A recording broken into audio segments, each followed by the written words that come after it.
Ministry is a wonderful calling, but it is a difficult occupation, and it's getting more and more difficult.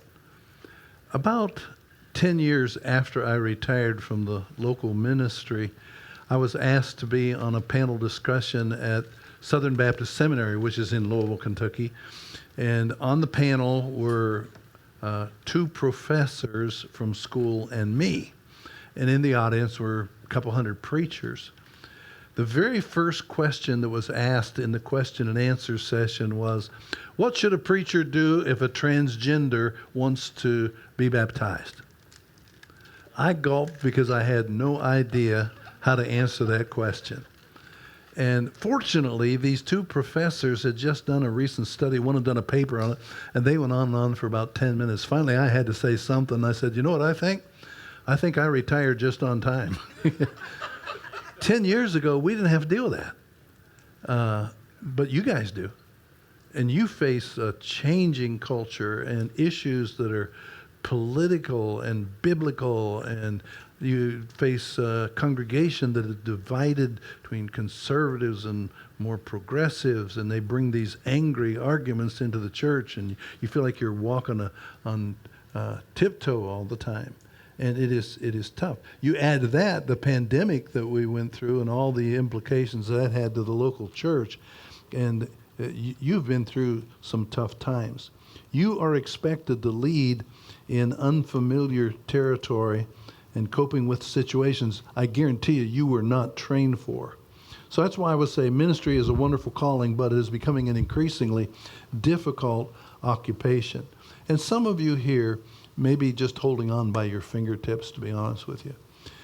There is a prayer that the Apostle Paul had for the Ephesians in the book of Ephesians, the 3rd chapter, beginning with verse 14. Here's what he said.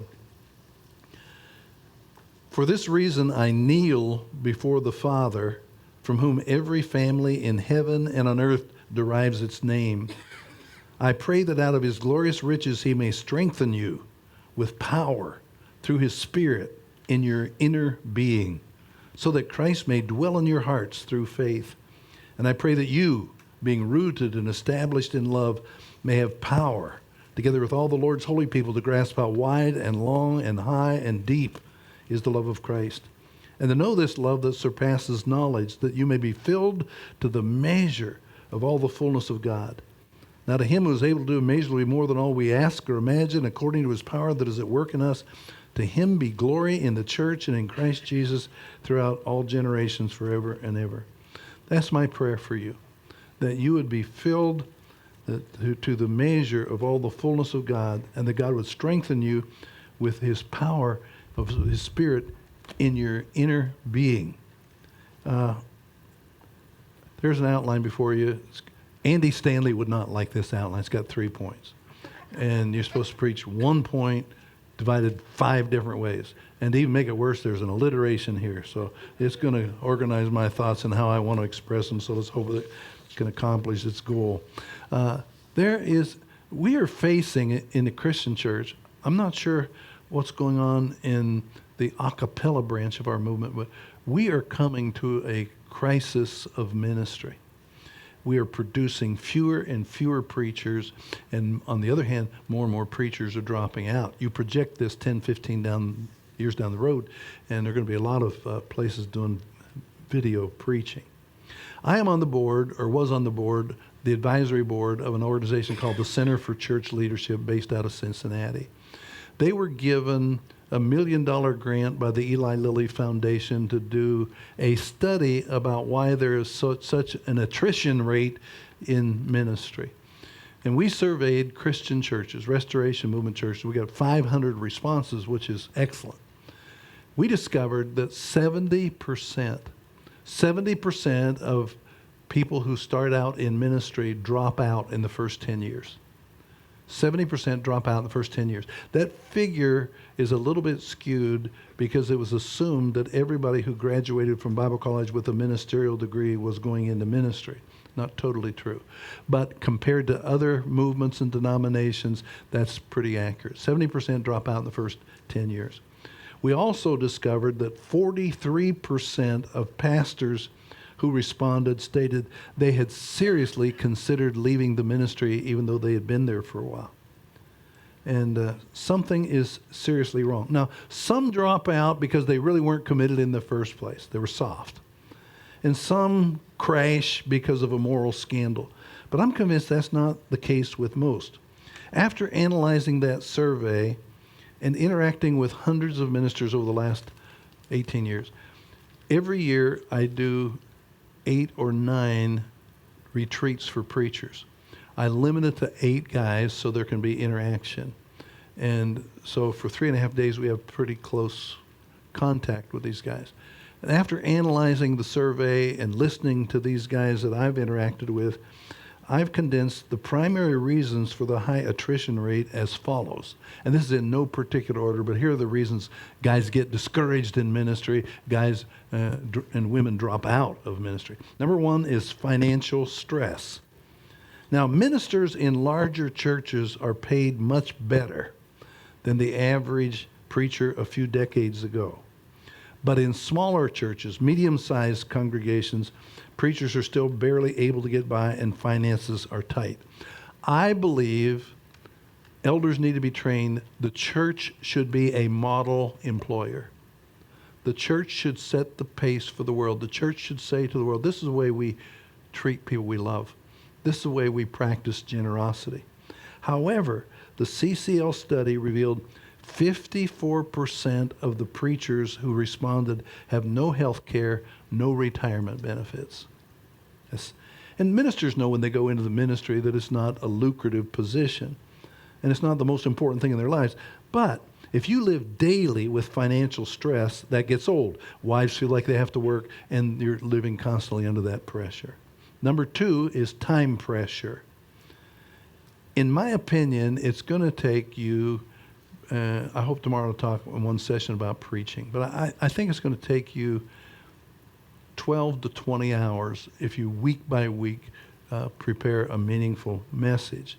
And that's just the beginning. There are committee meetings to attend, Bible lessons to teach, sick people to visit, staff members to oversee, future programs to plan, community events to attend, marriage problems to counsel, articles to write, worship services to plan, emails to answer, funerals, weddings, and baptisms to perform. And those of you who are new church planners, you got buildings to set up and contacts to be made about new buildings and funds to be raised. And when we go home at the end of the day, there's always this sense of, I'm way behind. There's so much I didn't get done. As a result, as I mentioned last hour, the most important part of our ministry, our families, are often shortchanged. And the question that I get asked in question and answer sessions almost every place is, how in the world did you balance ministry and family? Third reason I would give for the reasons ministers drop out is a gnawing sense of failure. We begin ministry with such high expectations of leading a healthy, growing church, and we're going to make a difference in lives, but it's not long before most are disappointed. Not as many people are responding to the invitation to accept Christ as we hoped. Attendance hits a plateau. Offerings aren't meeting budget. Only a handful of volunteers volunteer to serve in key positions. Church members are bickering, and the congregation seems lethargic during the sermon. You know, we watch Stephen Furtick on TV, and he preaches something. Congregation stands and applauds. We say the same thing, and people yawn. We say, man, what a disappointment. And it's just tough because you go home feeling, compared to other people, I'm not doing much anymore. A fourth reason is leadership dysfunction. One of the vexing problems of ministry is the failure of the lay leaders to step up to the plate and become effective shepherds. I'm going to talk about this tomorrow, which I think is a key, would be key to me if I were starting a new church.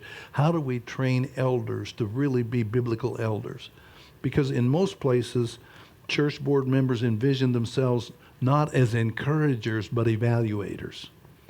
And now, to be fair to these guys, they have very little training, little understanding of what is expected, and they accept the role of elder or deacon or committee chair without any equipment.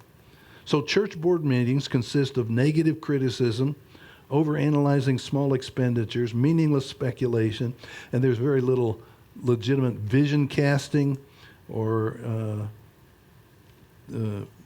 problem solving or shepherding the flock, feeding, nurturing, protecting them. So instead of leaders being like Aaron and Hur holding up Moses' hands, sometimes we feel like the people around us who should be encouraging us are pulling our hands down. One frustrated minister, I did a retreat for a cappella ministers, and there's a little bit of a difference in the a cappella, in most a cappella churches. Am I right here, Al? The elders are more dominant, and the preachers sometimes don't even go to meetings. But this guy said, you need to understand, Bob, in our church, it's the preacher's job to cast the vision and the elder's job to stop him. So that'll get you discouraged. Then fifthly would be inexplicable loneliness.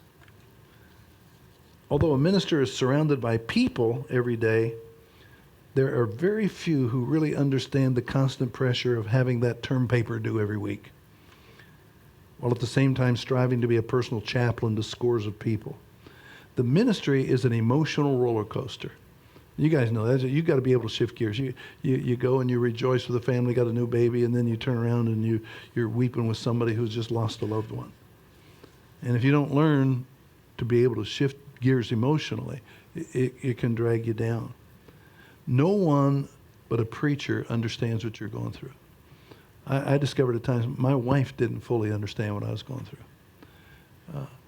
But the sad thing is, we've been preaching in one place for 10 years, and there's a guy 3 blocks away that we never meet with, never have breakfast with. We never share each other. And one of the best things you can do is to contact another preacher or two in your area and have breakfast together once a month.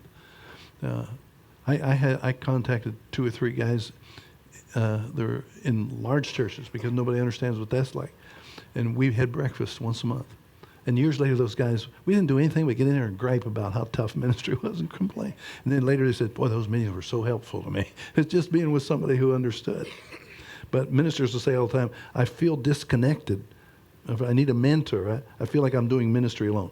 And number 6, I would probably list as the primary reason people get discouraged in ministry, and that is constant criticism. Now, to be fair, I think we get a lot more positive comments and encouraging notes than nasty ones. You know, Matt Proctor said he preached poorly one Sunday. He knew he preached poorly, but people still came out and said, good job, good sermon, good sermon. So the one elderly woman, when the church was a little more honest, she came out and said, nice try. Most people aren't quite that honest.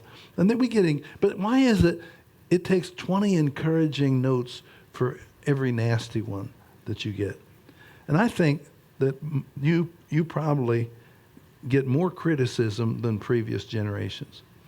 And the reason for it is people are trained to be critical.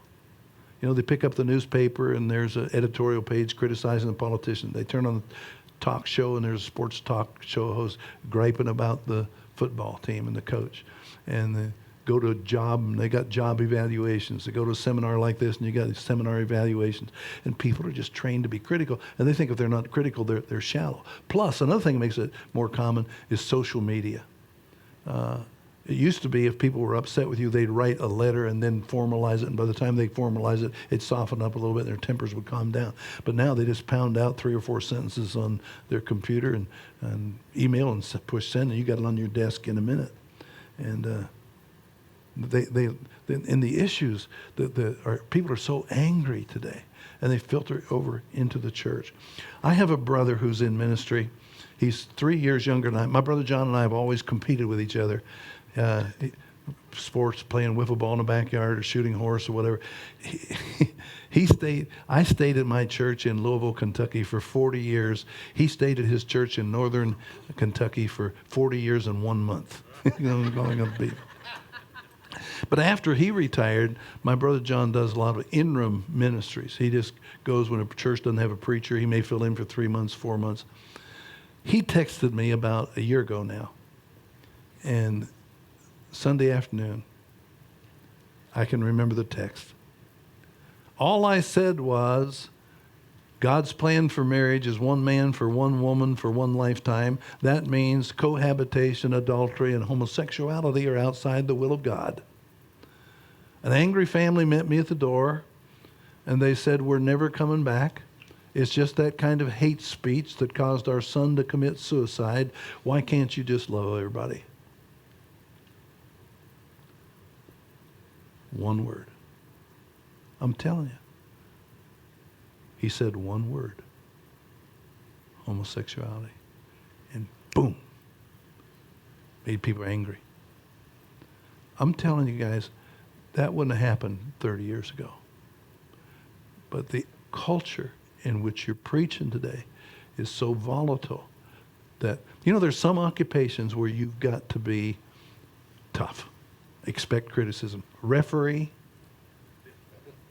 coach, politician, principal, and preacher.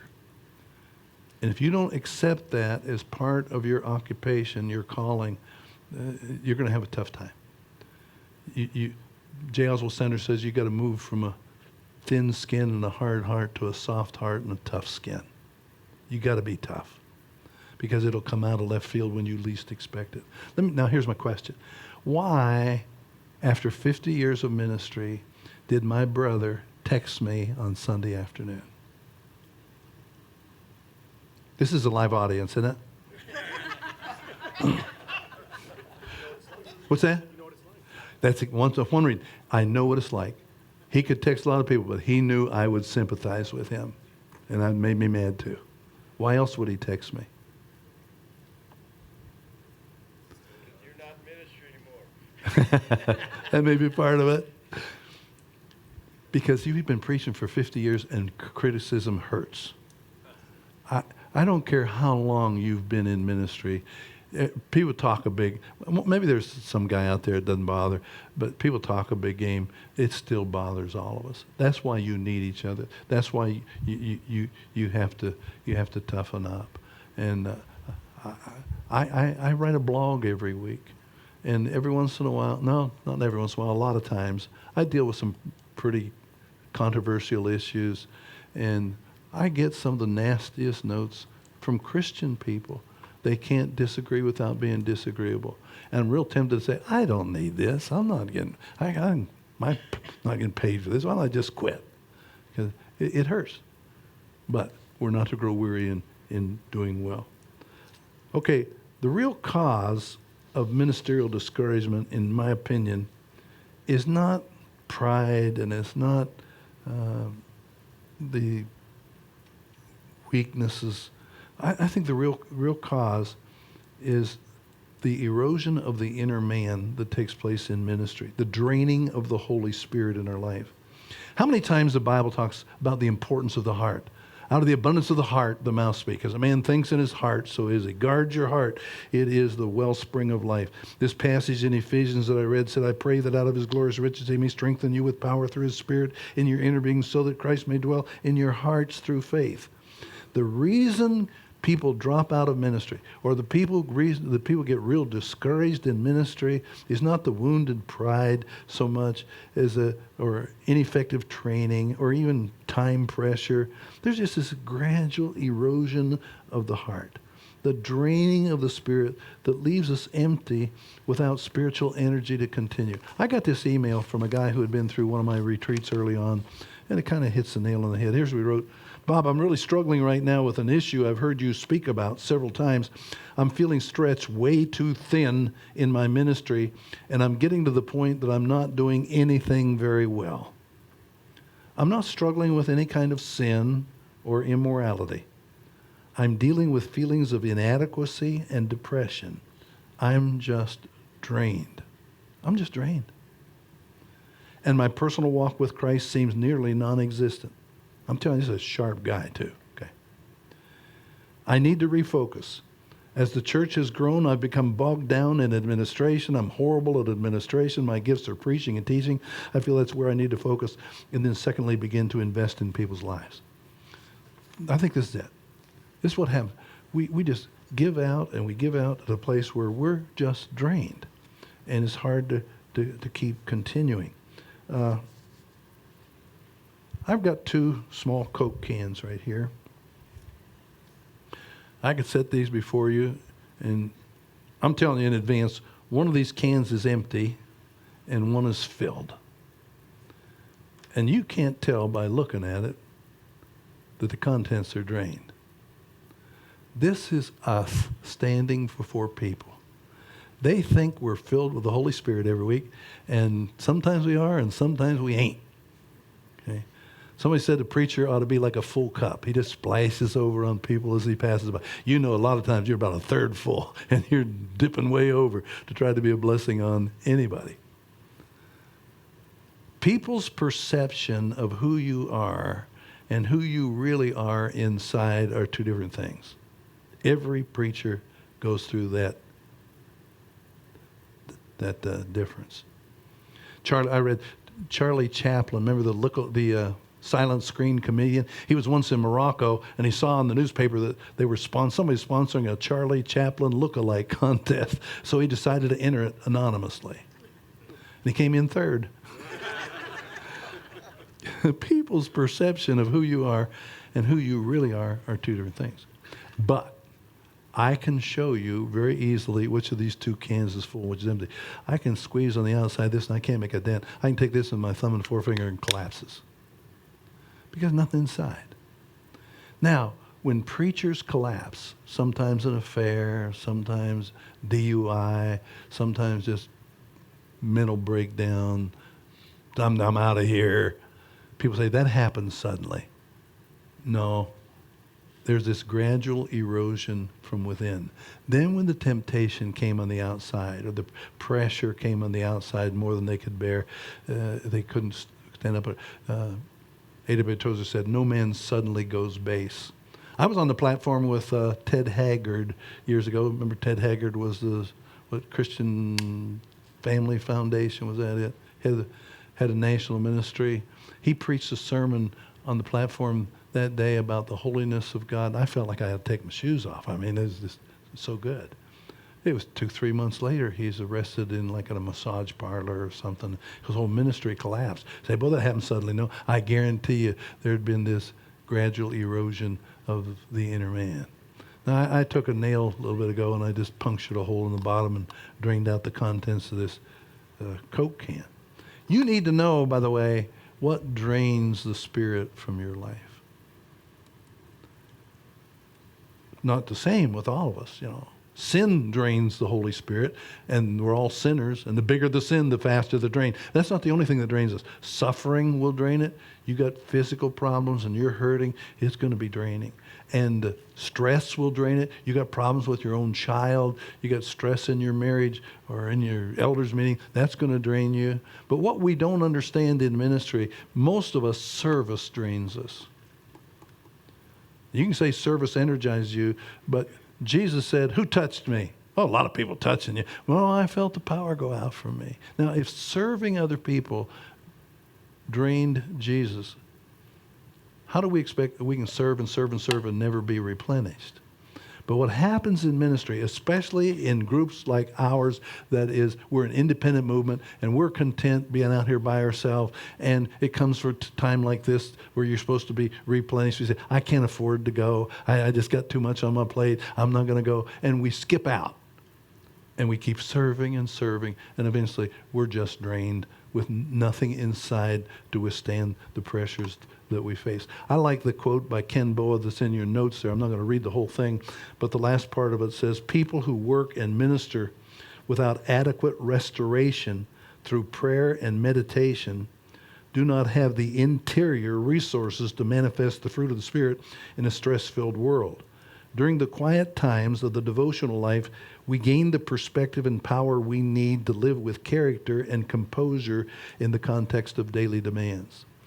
He talks about how Jesus would withdraw from the crowds and go apart and be with the Father. And if we don't have these times when we're being filled with the Spirit, replenishing our own resources, we're not going to have the strength to deal with the pressures we face every day. I really like the quote by Oswald Chambers there. If I am devoted to the cause of humanity only, I'll soon be exhausted and come to the place where my love will falter. But if I love Jesus Christ personally and passionately, I can serve humanity though men treat me as a doormat. So I'm going to talk about my own experience. I'm going to talk about the things that help to replenish me, maybe different for you. Just you need to know what drains you. You need to know what re-energizes you. I'm going to suggest 5 ways to refresh your spirit. First, take comfort from the fact that you are not alone. Elijah got discouraged and said, I'm out of here. I want to quit. He's in a cave. He said, I'm the only one left. God said, no, you're not the only one left. There are 7,000 who haven't bowed the knee to Baal. And one of the benefits is coming to a session like this with other church leaders is you say, we're all struggling. Remember that movie, Black Hawk Down?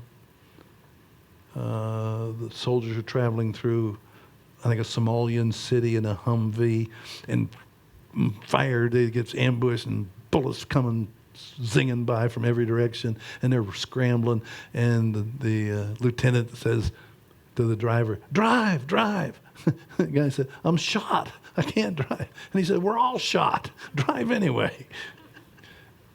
And you find out, we all been shot. You know, you're not the only one wounded. We're soldiers in this battle, and we can stay together. Number 2, remember your calling. Walk worthy of the calling that you have received. You're in ministry today not because you looked at here's a list of 30 different occupations. I think I'm going to choose ministry. You wound up in ministry. You're here at this place today because God wants you to be here. God called you here. I spoke to a group of 300 preachers. I said, how many of you feel called into ministry? Everybody raised their hand. I said, how many of you here had a dramatic call where you felt like something supernatural happened? About 6 guys. Everyone else, just a gentle whisper, just a tap on the shoulder, just experimental with preaching, and the nudge here, try that. But they were called into ministry. And you're here because God called you into ministry, not your own choice. He didn't guarantee it's all going to be pleasant. You'd never get shot. You'd never get discouraged. You'd never get drained. I think about the Apostle Paul. He had a dramatic call on the road to Damascus. Bright light struck him around. Who are you, Lord? Go to Damascus. You'll be told what you're to do. And when Paul realized he's called into ministry, he must have thought, man, I'm gonna win the Jews by the thousands. God said, no, Ananias, you tell him he's going to be called to the Gentiles. Paul must have thought, Gentiles? I'm a lot smarter than they are. I'll be able to persuade a lot of Gentiles. But you read about the Apostle Paul's ministry, hardly ever does it say thousands responded. It'll say many opposed him. Some said, we'll hear about this later. And a few believed. I wonder if the Apostle Paul ever got tired of hearing, Peter preached on the day of Pentecost, there 3,000 people came with him. But when Paul stood before Agrippa, he said, and King, I wasn't disobedient to that heavenly vision. When you're put on trial, respond like Paul. I'm not going to quit. I'm not going to be disobedient to the heavenly vision. God's called me here. God's put me here.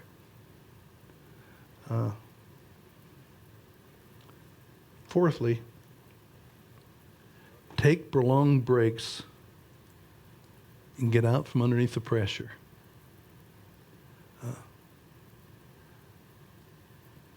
I went to our elders one time, probably 20 years into my ministry, and I said, guys, I am not going to say I'm burned out, but I am going to say I need a sabbatical. I need to get away. And they said, how long would you like to be gone? I said, I think I'd like to be gone for 4 or 5 months. They said, you got to be kidding us. We're in the middle of a building program, and you want to be gone 5 months? They didn't like the idea. One of the elders finally said, Bob, you take 3 weeks of vacation every summer. Why don't you extend that to 5? Why don't you make 2 weeks of a study break and you be gone 5 Sundays? And I said, I'll try that. And I'm telling you people, sure as I'm standing here, Wayne Smith tell you the same thing because he did the same thing. that saved my ministry, last half of my ministry. 5 weeks did for me what 1 week doesn't do. I would take 5 Sundays in a row off in July, first part of August. And sometimes I would get to May and I felt like I'm hanging on by my fingertips if I can just last till July. And I'm in a good situation. And sometimes I walked away that last Sunday in Priest and I didn't care if I ever came back. And the first week I wouldn't do anything except spend time with my family. And we had a cabin somebody let us use in the Smoky Mountains. And to this day, my grown sons take their children. They say, this is where I learned to swim. This is where I learned to play golf. The memories they have of me being totally focused on them, invaluable. Second week, about the end of the second week, I would go to a Christian bookstore in Knoxville. And I'd spend a couple hours. I'd buy a couple $100 worth of books. I'd go back to the cabin. I'd start reading. Third week, I'd start working on a sermon for coming back. Fourth week, I get chomped the bit. I'm ready to come back. Fifth week, I am eager to get back. And the congregation is ready for me to come back. It's like a revival when I come back. They're tired of hearing a youth minister. They want to hear a real preacher. It's alienated half the audience. If you can't be gone for 4 or 5 weeks and your church survive, you got a cult. Okay? It's good for the church, good for you. Now, I know, realistically, most of you can't do that. You go to your elders, say, I'd like to be gone 5 weeks. Say, you got to be kidding me. You've been here 2 years and you want to be gone 5. But I'm telling you what most of you guys do. You take a 10-day vacation and you take this thing right here and your computer and you go run the church from a distance and you try to squeeze in a trip to the amusement park and a trip to the beach with your kids, and you come back more tired and exhausted than you were when you left. I'm just telling you, you need to find ways to get out from under the pressure. Because the pressure that you face in ministry today, unlike the past, people used to compare the preacher to the Methodist preacher across the street. Now they're on the internet and they're listening to Matt Chandler and Andy Stanley and best communicators in the world. And what's expected of you is a lot of pressure from a lot of different directions. And if you don't get out from under it, it will eventually buckle you. One of the ways that you get out from under it is not just that kind of break, but you can have somebody fill the pulpit. Wayne Smith and I used to exchange pulpits once a year. Our congregation loved to hear Wayne Smith. I think Southland seemed to appreciate me coming. Didn't have to write any sermon that week. Just take the best sermon we had the previous week. And we exchanged pulpits. Didn't cost anybody anything. It was really healthy for our church. You can do that 2-3 times a year with guys, and it's really healthy. You need to find ways to get out from under that pressure. Another way, I got 2 other things, and then I'll stop if we have time for questions. You need to have a hobby that has nothing to do with the church. Everybody needs a hobby, has nothing to do with the church. It may be you're a runner. It may be that you woodwork. I get pens from friends of mine who go out in the garage and they woodwork at night and make pens or make little knickknacks. I have a friend in Louisville who loves to referee high school basketball games. I don't know why. But he looks forward at the end of the day. He goes home, puts on a striped shirt, drives 30 miles out of town, referees these big-time high school basketball games. I said, the criticism doesn't bother you? You're yelling at it? No, he said, I've been to elders meetings. Doesn't bother me a bit.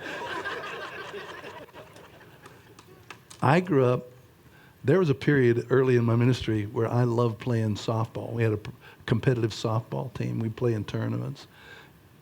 I confess to you, one year I played 83 softball games one summer. I performed 2 weddings with a softball uniform under my suit. Short weddings, too.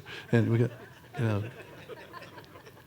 But it gave me something to do that had no, and if you're just going through this routine and you don't have a break, I love to play golf. I'm not very good, but I'm going to play golf on Friday. Or I'm going to go to the University of Louisville football game on Saturday. Something that has nothing to do with the church, that is an out for you. And have some kind of hobby. then I would say lastly, keep your eye on the ultimate goal.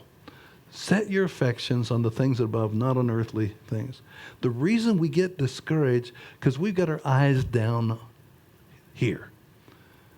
And it's church, and attendance, and people's problems. And we need to lift up our eyes and remember, fix our eyes on Jesus. And the present sufferings are going to seem but a moment in light of the glory that awaits us. You're never promised an award down here. There'll be some really good times down here, but the award is waiting you in heaven. And you got to look forward to that city whose builder and maker is God. And I guarantee you, when we get to heaven, some of us mega church preachers who speak on a platform and get our pictures in some flyer somewhere, we're going to be standing in the back and applauding some guy who for 40 years just plodded along and faithfully served it, and the Lord knows. And that'll be a day of the last will be first and the first will be last. I had a guy in our church, I'm going to close this story, named Andy Potts. Andy Potts is a character. He's a funeral director. He would drive me sometimes to preaching. Well, he drove me up in Indianapolis a while back, and after I preached 3 times, we walked into the car and said, I know you're going to go to sleep this afternoon. So he said, don't even sit in the front seat. Just sit in the back seat and go to sleep. In fact, lie down. We'll just count this as a rehearsal. But Andy Potts said to me, he said, I'm going on an honor flight, and I'd like for you to be my guardian. Would you go? How many of you know about the honor flights? How many have been on an honor flight? I'm telling you, it's unbelievable. Somebody in, I think, 2004 said these World War II vets are dying off, and we need to say thank you for all that they sacrificed for us.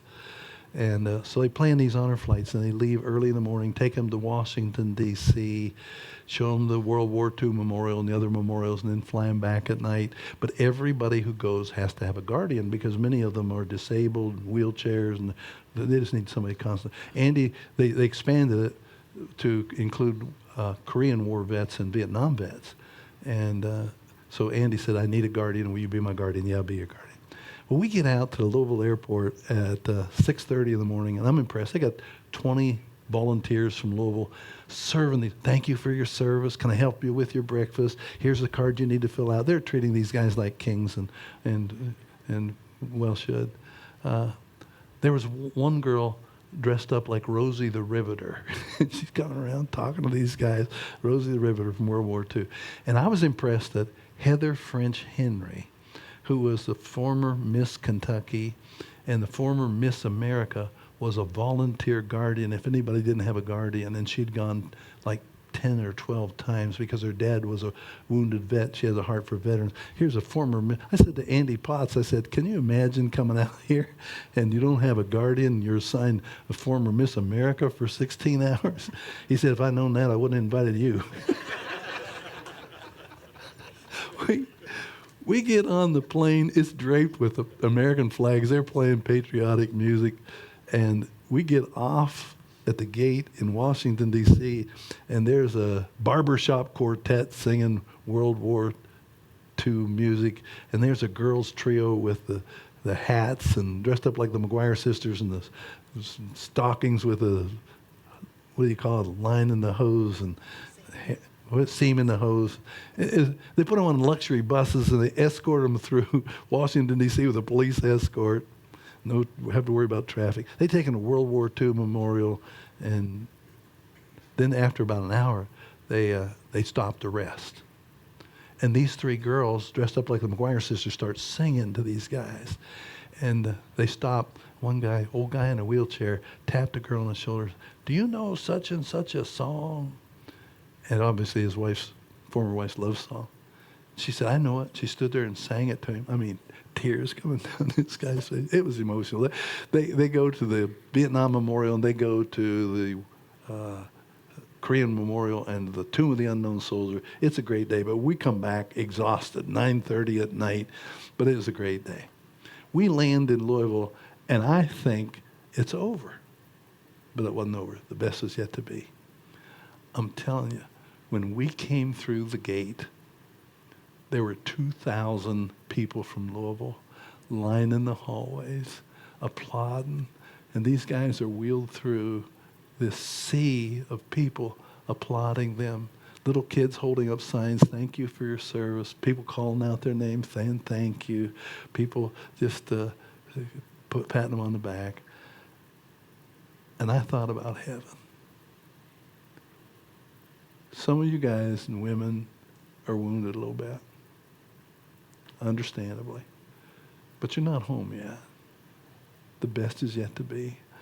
I think when that day comes and our spirits leave these bodies and we meet Jesus Christ and we get to thank him, I think he's going to say, no, just beyond that gate right there are some people who want to welcome you home. And that gate's going to open up, and there are going to be thousands of people. They've got an arrival board. They know when you're coming. And they're going to say, some people you've never even met, that the seed you planted has made a difference. And they're going to say, thank you for your service. Don't miss that. Don't miss that for the world. Thank you.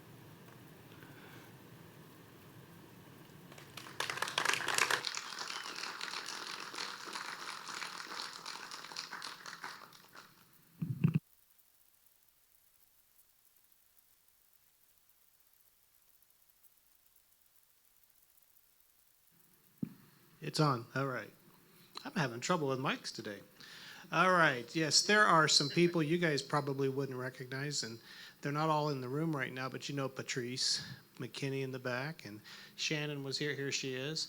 As some of the members of the church planting team from this church are in the room, we'll recognize them. GCR has had a role. There's Joe.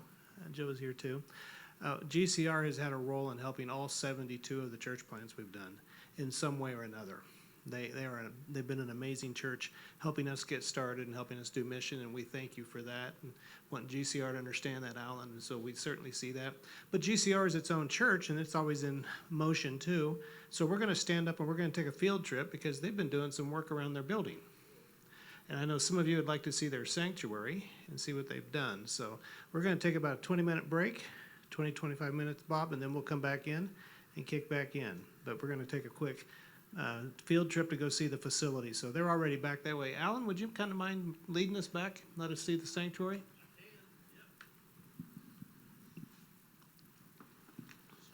So, Alan, we got about 25 minutes, so come on back after that.